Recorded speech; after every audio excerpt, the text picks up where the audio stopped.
They found the tomb of a royal doctor who lived over 4,000 years ago, a man who held pharaohs' lives in his hands. This man knew secrets that only deities and kings were allowed to hear. And yet, when they opened his tomb in 2024, there was no body, just vivid paintings untouched by time and cryptic symbols carved into stone. Who was he? And why was he buried with spells linked to a scorpion deity? The tomb was buried deep beneath the sands of Saqqara.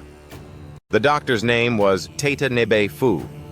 He lived around 4,100 years ago during one of Egypt's most mysterious turning points, right at the edge of glory and collapse. These were the final days of Egypt's old kingdom. The sun still glinted off freshly built pyramids, but the shadows were already creeping in. The pharaoh Pepe II had ruled longer than anyone before him, 90 years. But by the end of his reign, the country was cracking. The power was slipping. The regional leaders were rising, and the Nile floods grew unpredictable. In this shaky period, the mysterious doctor thrived. His tomb was discovered by a Swiss-French archaeological team in the shadows of old pyramids. The weirdest part was that when they uncovered his burial chamber, they found no body, no golden treasures either. Unfortunately, the tomb had been robbed long ago. But what remained was something even more fascinating. The words and images left on the walls. The paintings are still vibrant, bright colors that somehow survived all those years underground. The walls show jars, containers, strange abstract patterns, and geometric shapes. And then there are hieroglyphs, lines and lines of sacred script carved with precision, like someone had poured their soul into every curve. These inscriptions revealed who Teti Nebi-Fu truly was. Turns out he wasn't just any doctor. He was the conjurer of Siratet. Now, Sir was the female deity of scorpions, sacred and terrifying. Egyptians believed she could stop venom, heal bites, and protect the living from toxic elements. The title conjurer of Siret meant Teta Nebu was a specialist in treating dangerous stings and bites. And if he got an entire tomb for himself, he may have been Egypt's top expert in those things. A man who healed with both medicine and magic. But that wasn't all.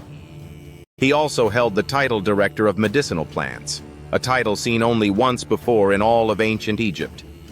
That means he knew the healing power of herbs, roots, and oils like no one else. Now, you might wonder what plants in a huge land of sand. But in reality, ancient Egyptians used herbal medicine that would hold up in some labs today. They created pills, ointments, and inhalers.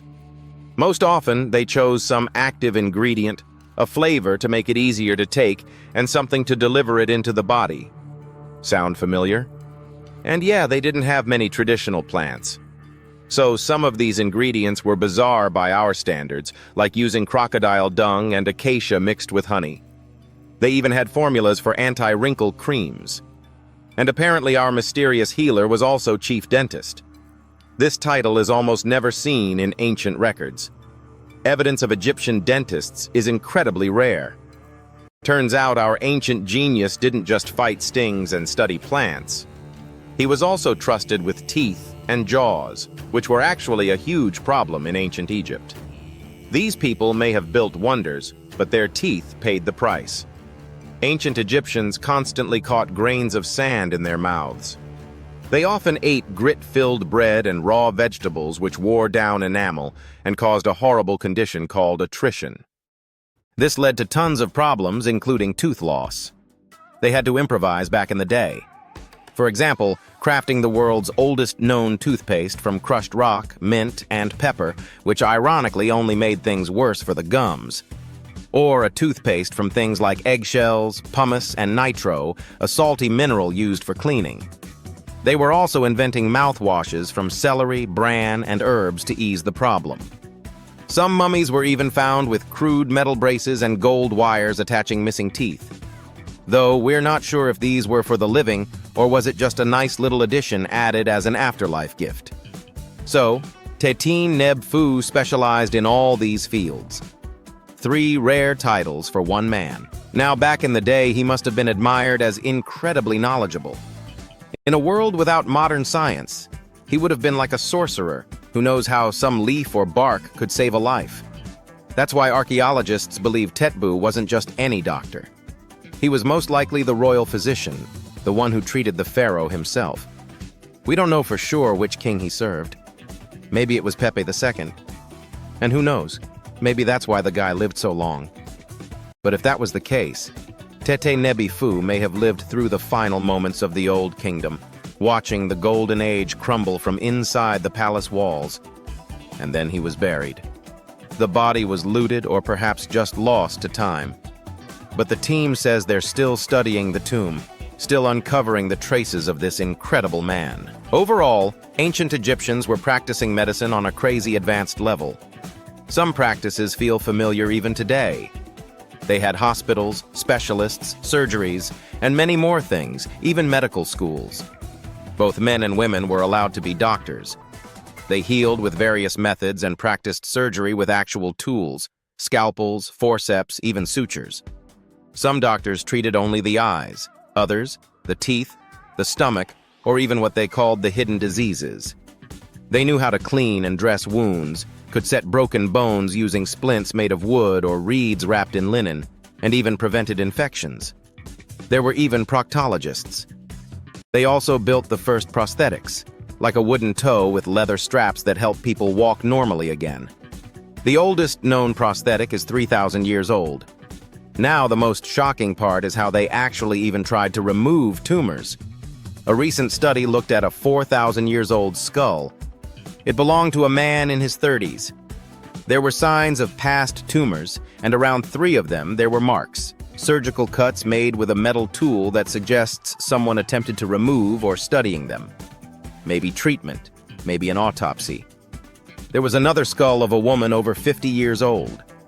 It also showed similar signs, but with healed fractures from an earlier injury, which is amazing because her treatment might have actually been successful. Being a healer in this society meant something powerful. It meant being a priest, a scientist, and a magician all at once. To ancient Egyptians, medicine was a necessary art, and they treated it with as much reverence as they did their deities. That's because they believed that sickness could be both physical and spiritual. So, a doctor could recite a spell while applying a salve. And a lot of their treatments worked. The reputation of doctors in ancient Egypt was so strong that leaders from other parts of the ancient world, like Persia, actually sought them out. Even Homer, the Greek poet, once said the Egyptians were the most skilled healers of all. Of course, their understanding of the human body wasn't perfect. For example, they thought the heart controlled thought and emotion. They also didn't know what the brain really did.